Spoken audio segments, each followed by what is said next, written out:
The men's basketball team is off and once again shooting the lights out as expected. Paul Daniels is in the lane, so I'm going to throw it over to him to see if they can continue scoring at the high pace we've seen through the first few weeks. Thanks, Chris. The men's basketball team won their 5th game of the regular season at Washington Adventist by a score of 80-70 on November 19th. They were originally supposed to play in the Buffalo State Coles Classic November 20th and 21st, but that was canceled due to the horrific snowstorm in New York. They picked up a nice road win during Thanksgiving break over Penn State Beaver. The Pioneers outscored Penn State Beaver in the second half 60-40 and came out on top by a score of 108-92. Jeremy Williams and Barry Smith were both key in this one, putting up 2 double-doubles. Point Park then let their next game slip away from them against West Virginia Tech. The Pioneers had a 6-point lead with just 12.5 minutes to play, but they would then squander that lead and allow the Golden Bears to take a 10-point lead with just 6 minutes to play. Point Park tried to slow West Virginia Tech's offense down by using their timeouts, but they couldn't overcome the Golden Bears' dominating offensive performance, shooting an astounding 58% from the field and knocking down 5 3-pointers. The Pioneers were able to bounce back, though, against Maine Fort Kent last night, getting out to a comfortable 19-point halftime lead. They didn't give up the lead this time and won this pretty handedly, 94-72. The freshman Saeed Allen led the way with a breakout performance, scoring 25 points and burying 5 threes as well. The men's team now stands at 7-2 and is playing one of the busiest weeks of the season. They are in fact playing right now at West Virginia Tech for a rematch, and then they got 2 more games left to play before the week ends.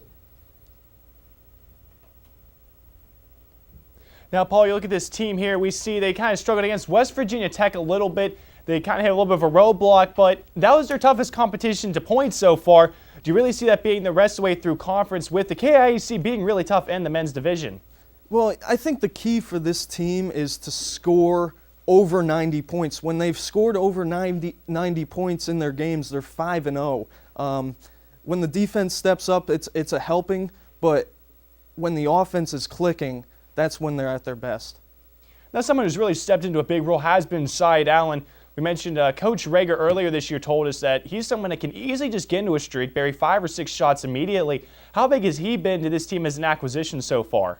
Oh, he's been huge. A freshman, I might add. This is a freshman here, and he put up 25 the other night. So he's capable of getting on that streak, like Coach Rager said.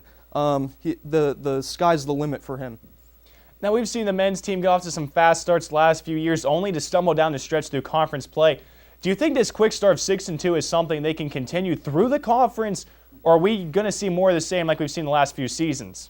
Well, I think you got to keep your heads up and always have a positive attitude. They are 7-2, so I mean that's something to be proud about. But you got to continue through this next week. After this week, though, they won't play for another month, so they got to continue strong and stick with the game plan. All right, thank you, Paul. The women's basketball team has a lot of new faces and is starting to click. But Blaine King now joins me to tell us which star for the Pioneers might be missing for quite some time.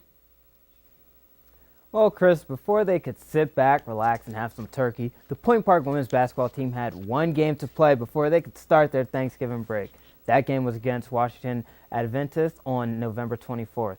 The women got off to a fast start as they shot 45.9% from the field in the first half, giving them a 45-15 lead at halftime.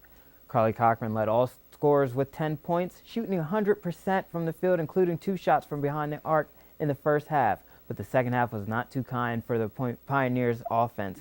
They shot 28% from the field and were outscored by Washington Adventist 27-25, but it was too little for Washington Adventist as Point Park won its 5th game of the season 65-42. Defense was the strongest asset for Point Park in this game as they were able to snag 26 defensive rebounds and force 14 steals.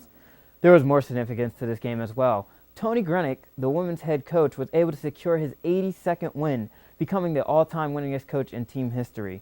Grenick passed Ed Mina, who had 81 wins while coaching the team from 1993 to 2002. Another significant note from this game was Sam Weir, the center for the Pioneers, who was arguably the women's best player, did not start or play in this game. When I saw her on Monday, she was on crutches, so she may have a leg injury that is keeping her from playing. How long she might be out for is unknown and still in the air, but depending on the severity of her injury, this could be a huge loss for Point Park. And that's exactly where we're going to start. Blaine, you mentioned a huge loss for Point Park is Sam Weir, only a sophomore, but we saw her emergence as a freshman. How big of a loss is that for the Pioneers and just a down low presence, let alone the team as a whole? Well, from down low in the paint, this is a huge loss because she's 6 foot and she's one of the tallest girls on the team, and you saw her. She averaged a double-double last year, getting about 15 and 10 a game. And overall, for a team aspect, this is another huge loss because she's one of their best players, like I said, and she's one of their top scorers. Now, how do you make up for that loss? Which players really need to step up to fill that void? Well, Chris, one player in particular that probably would have to step up is, of course, your guard play. But when you go inside the paint itself, you're going to have to look at somebody like Carly Force. She's another sophomore that is another big for Point Park. So if she can step her game up and contribute more to what Sam was giving, adding on to what Carly already does, then you could see that she could emerge as another big person for this team. Now let's look at some of the positives from last week. Tony Grenick becomes the all-time leading winner in just his 4th season. Blaine, we've talked about before how big he's turned this program around, but he's already the winningest coach in Point Park history. How big is that for this program to continue developing and just keep getting better? This is huge because Coach Grenick, the second he got in here, he got this team off to 20-plus wins. He's already averaging 20 wins plus a season, and we're not even halfway through his 4th season, which is this year. He already has 82 wins. I see Coach Grenick, this is huge for him. This is huge for the team because now you know the mentality of this team. We already considered them contenders every year, year in and year out.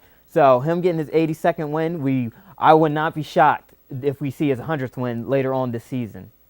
And the best of luck to him. Thank you very much, Blaine. Coming up after the break, I'm joined by former member of the men's basketball team for a sit-down interview about how he's teaching students to go pro and something that is in sports.